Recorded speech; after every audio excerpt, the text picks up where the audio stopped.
You're listening to the Empowered Divorce Podcast, where you practice being the chooser in your life again, one day at a time. Thanks for joining me.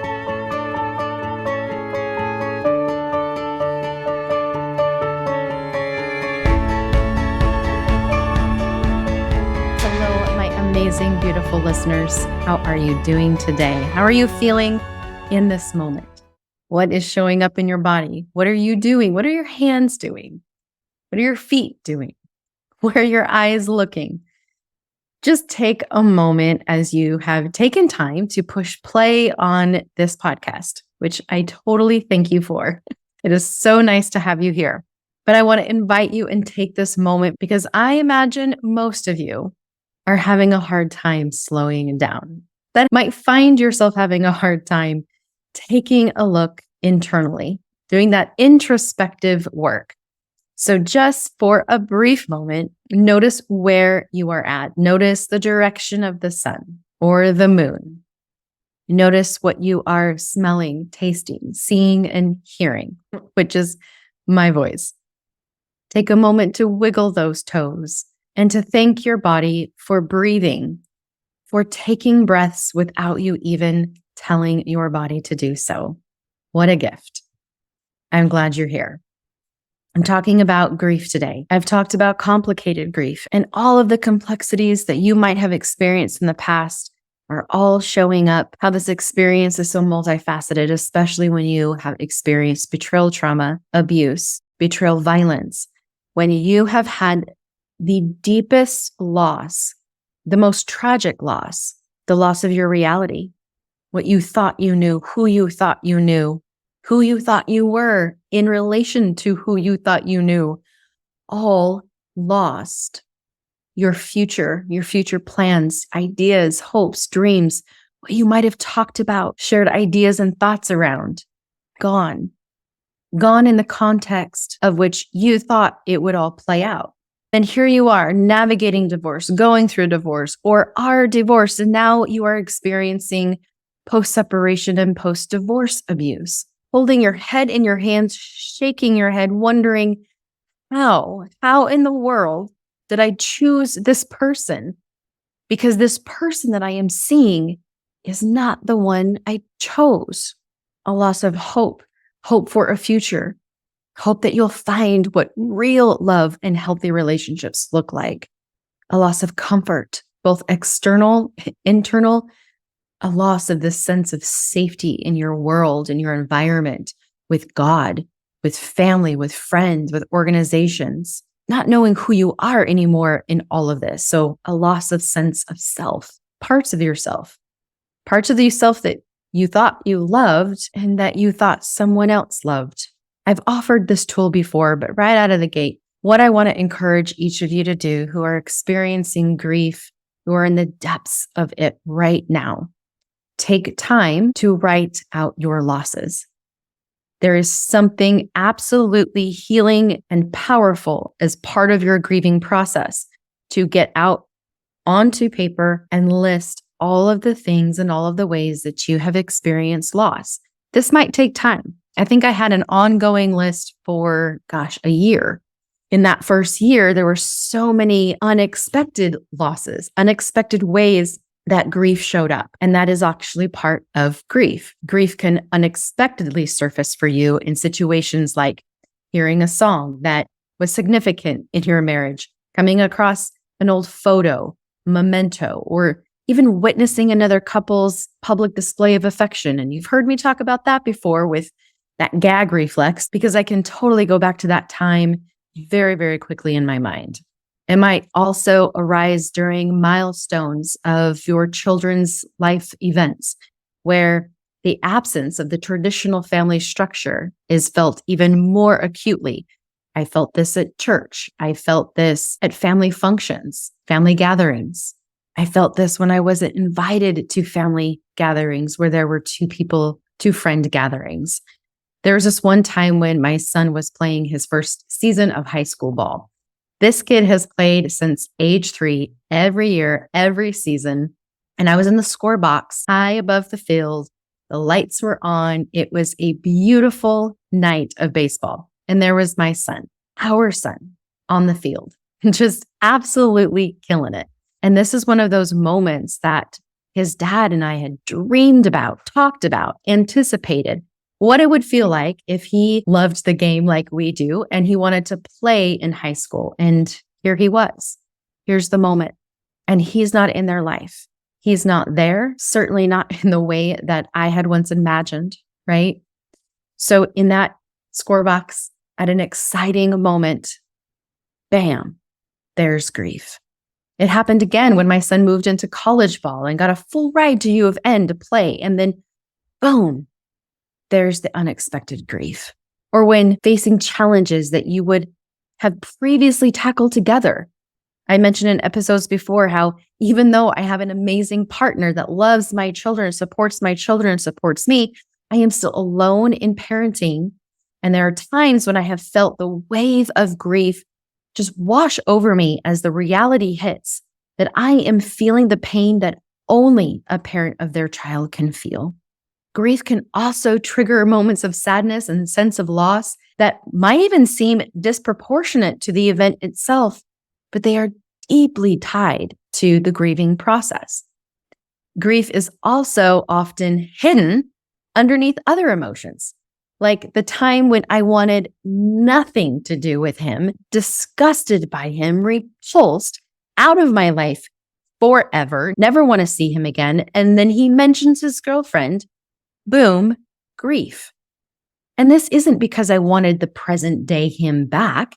It's because it is a reminder of who I thought he was and lost. And these hidden protective emotions can manifest through a lot of different behaviors like denial, withdrawal, self-isolation, because as they are a protective mechanism, then they are a response to deeply felt grief that is underneath. It serves as a way of coping with the distress of grief by avoiding people, situations, even your therapist and coach, any situation that might exacerbate the grief and the pain of it. And so again, you can see all of the complexities of emotions that are involved here and the importance of grief, especially after betrayal, trauma, and divorce, is so multifaceted. It is complicated. And it's complicated to you because this trauma to your primary attachment, and then there's no closure, no lid to close, no ceremony to have, signifying the end, a finality.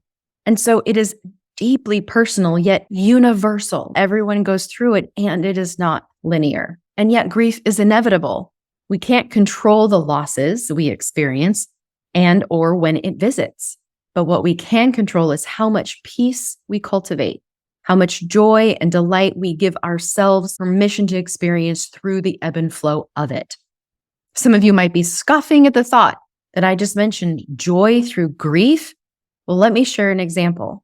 My close childhood friend recently lost her young daughter.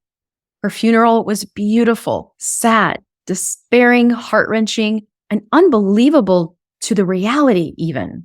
Yet in this small room where her sweet little angel lie, we hugged, we cried, we laughed, we giggled. We found the joy memories and shared those with each other. Your grief comes because you had something wonderful to lose. Grief comes because you gave, invested, braved, blood, sweat, and tears too. You chose to believe, to hope, to trust, to love, and to honor. That is nothing to be ashamed of or wish away. Grief is letting you know how well you showed up in that relationship, how much you invested. The moment you hear a song, a Facebook memory pops up, hello, grief, reminding you that you chose love, believed, trusted, and cared for someone. I remember thinking, and I'm sure I said this to my close support, why does he look so happy? Why is he moving on so fast? How can he not be devastated? Even though I was the one who chose ultimately to have a life-saving divorce, I was wrecked. I was grieving a loss, and he was, and at one point, I made the connection for myself that if I was the one who showed up in that marriage with the false reality that it was a faithful, honorable, true, trusting, and that despite our differences and struggles, we were both honoring promises and vows and covenants and values. That was the reality I was given. And so that's the reality that I showed up in, right? And then because of betrayal violence due to the manipulation, gaslighting, blame shifting, threats, intimidation, wearing down of my intuition, sensitivity, and vulnerability, just to name a few, he was the one living in reality.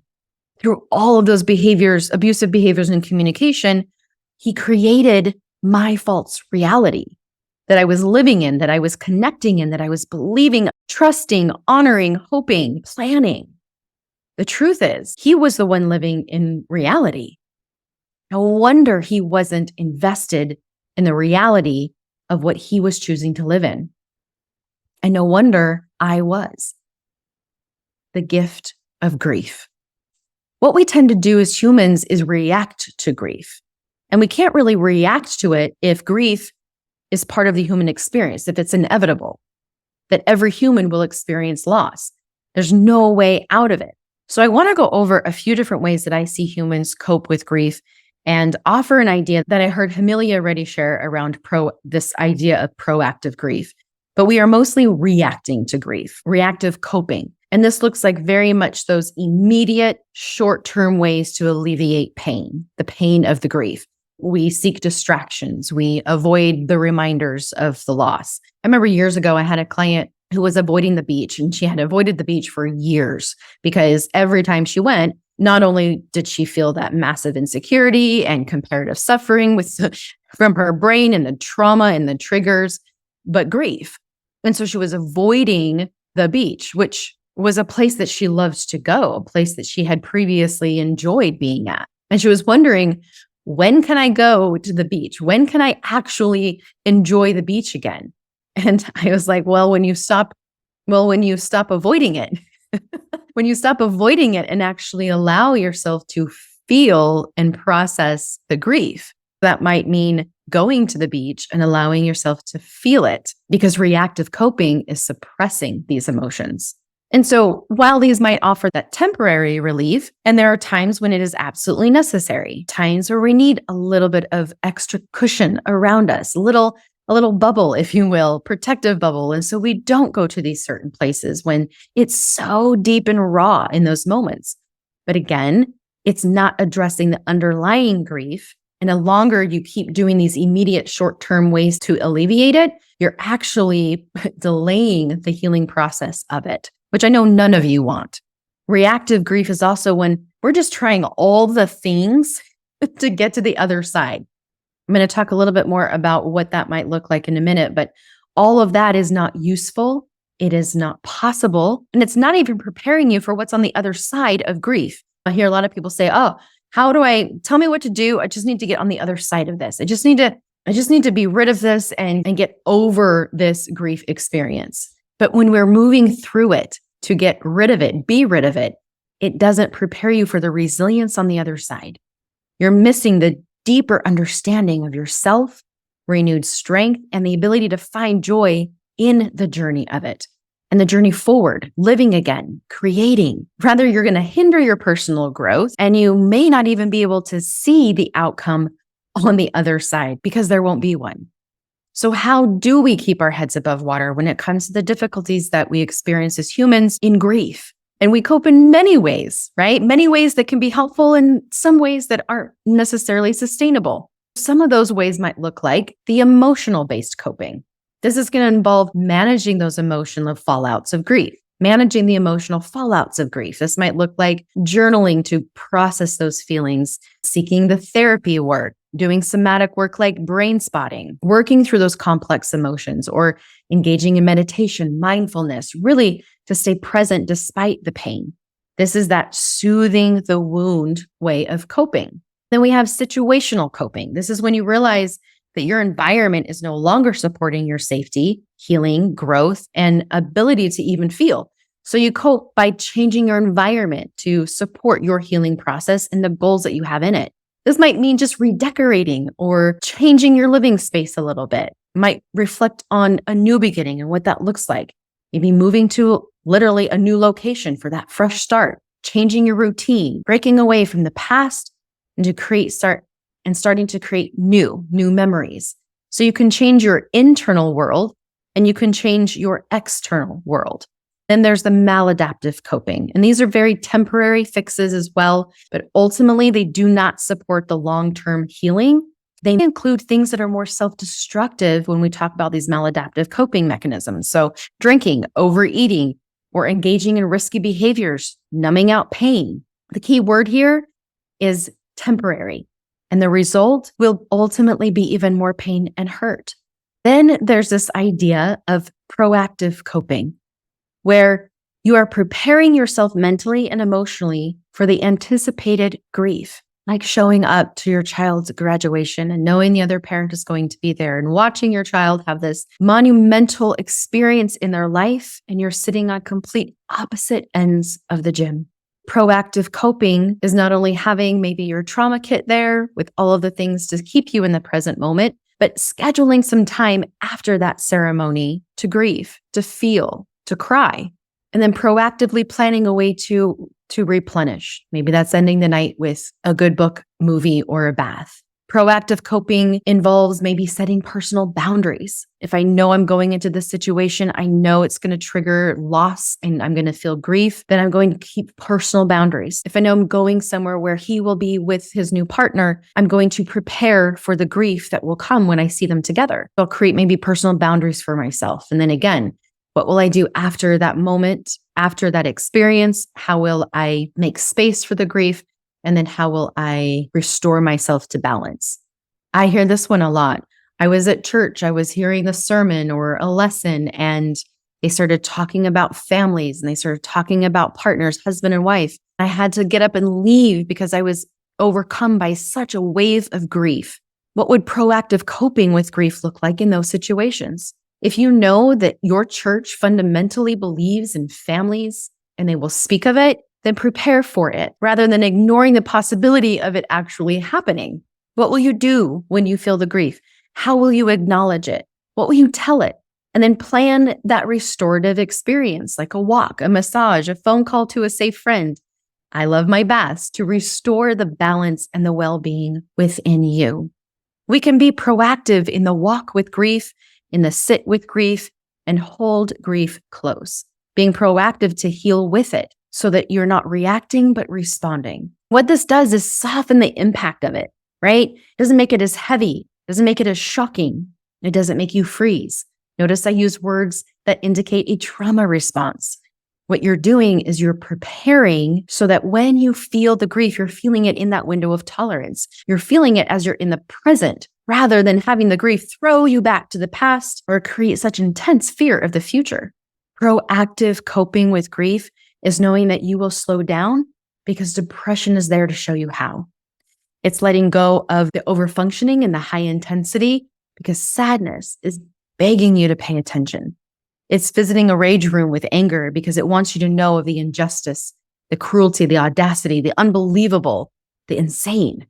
I'll hear women say, why am I not able to function? Why can't I get out of bed? Why can't I go to that party? Why can't I play on the playground with my kids? Why am I not able to clean my house, go to the social, or even make it to coaching calls? What is wrong with me, Amie? Tell me how I can get rid of this because I can't slow down. I can't take things off of my plate. I can't lick my wounds and count my losses and write them all out and feel my feelings. I don't have time. And yet, if you don't choose time, then time will choose you. It's not as kind because it will choose you through chronic pain and illness. Proactive healing prepares you for the ups and the downs and the turns and the tosses that grief offers and guides you through the multiple complex losses. I know that every baseball season, that first game of every season, grief visits, but I make room for her. She doesn't stay around too long and it's not as long of a visit anymore, but I love the reminder that I gave everything, that I hoped for all and believed that it would come. I love grief's anger as she lets me know that the audacity still remains and that it's not safe to engage. So my space is protected with boundaries. Thank you, anger. Okay, the last thought that I want to offer here. When I have clients who are learning the tools, doing all the things, journaling, meditating, thought dumping, coaching, reading podcasts, listening, support groups, classes, programs, and all the things. And then they say, but Amie, none of it's working. Why won't this grief go away? I'm trying all the things. I'm doing them every day. I'm trying, and I just feel stuck in this grief. Can you relate to this? But what if you just feel? What if you just allow yourself to feel it and stop trying to do something to resist it, to outrun it, outrighteous it, outthink it, work it? Because what we're doing is resisting the grief in all of these tools that you are learning. These tools are to help you slow down and process. These tools are to help you feel the energy and let it flow in your body, allowing the emotions to flow in the body so that if you're grieving, you are being in the flow with it. Because resisting it, that is what takes energy. That is what is exhausting. That is what is weighing down. And that is what is keeping you stuck. Feeling it in the flow is being open and integrating the harmonious blending of the awareness and the acceptance and the expression of emotion, where your feelings are acknowledged and validated by you first and foremost. Then the grief is constructive rather than resisted and suppressed. Because grief is not the problem. Grief is not a problem to be solved, but it is a process to be experienced as a human. Grief does not mean anything about your worth and your value, your enoughness, your lovability. It doesn't even mean that you're healed if you don't have grief. When we can accept the flow of grief, when we can accept the process, when we can stop solving for it, then grief will allow us the gift to slow down, to reevaluate, to ultimately grow, because it cannot be rushed. The process of grieving is a necessary pathway to healing. It allows you to gradually accept and make peace with your loss. The intensity and the duration of grief is going to be different among every individual. So let go of the right and the wrong way to grieve. When you're ready, you can start leaning into seeing the gifts that your grief is offering you. Just like there's going to be unexpected grief pop up, you might see unexpected gifts, maybe a deepened compassion and empathy for yourself and for others who are going through this. The gift of resilience, the gift to be able to clarify what truly matters to you in your life, the gift of redefining, realigning, committing to your values, loving yourself, liking yourself, believing in yourself in ways that you never thought possible, learning what healthy relationships are, learning what your body is capable of doing are all gifts that grief can offer when you choose to look for them. So things that you can practice this week: acknowledge your grief. Give yourself permission to do it. Recognize your loss, write them out on paper, and notice the multiple emotions that it's going to bring up without judgment. Number 2, seek support. Connect with safe friends, family, and support groups who can provide that listening ear, who can understand, who can offer additional validation and acknowledgement. Of course, consider that professional help with someone who also gets it and who can hold space for you in it, especially when it feels too heavy. And number 3, create a self-care routine. Prioritize activities that nourish your body, mind, and spirit, whether it's taking a walk, reading a book, yoga. Find something that helps you feel grounded. Then incorporate that into your daily life as part of this proactive coping with grief. Then number 4 is going to be full circle. I want you to take the moment to pause again and notice where you are. Notice what you're looking at, seeing, hearing. Notice the direction of the sun or the moon. Taking a deep breath, recognizing that your body was breathing for you as you listened to this entire episode and you didn't even have to remind it. Take a moment to just be and know that you truly are enough, that you are not your grief. And as you allow for it, as you proactively prepare for it, you will begin to feel empowered through it. The more you practice being the chooser of the grief, the less the grief becomes the chooser over you. And you can choose to create the experience that you want to have with all of this, one day at a time, because you can. Take care, everybody.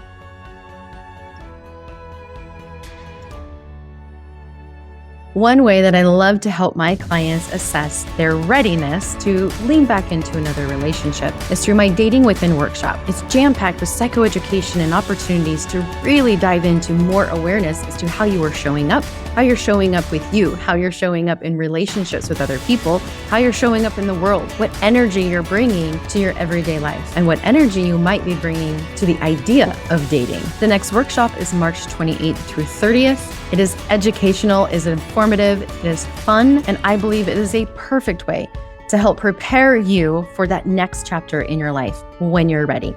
Because the more you connect to you, the more you love you, the more you date yourself, the more you believe in yourself, the more you can become the chooser of your dating, of your future dating experience. To find out more and see all that I offer in the Dating From Within workshop, head over to amiewoolsey.com or click the link in the show notes. See you soon. I was born to fly and spread these wings and find my own. I am coming home. Today will be the day, it all will change. Nothing, no one's in my way. Today will be the day. Today will be the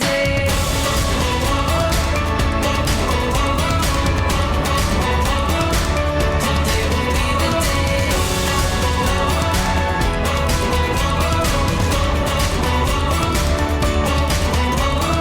I was made to dream that anything can be my own. I have found my home. Today will be the day, it all will change. Nothing, no one's in my way. Today will be the day.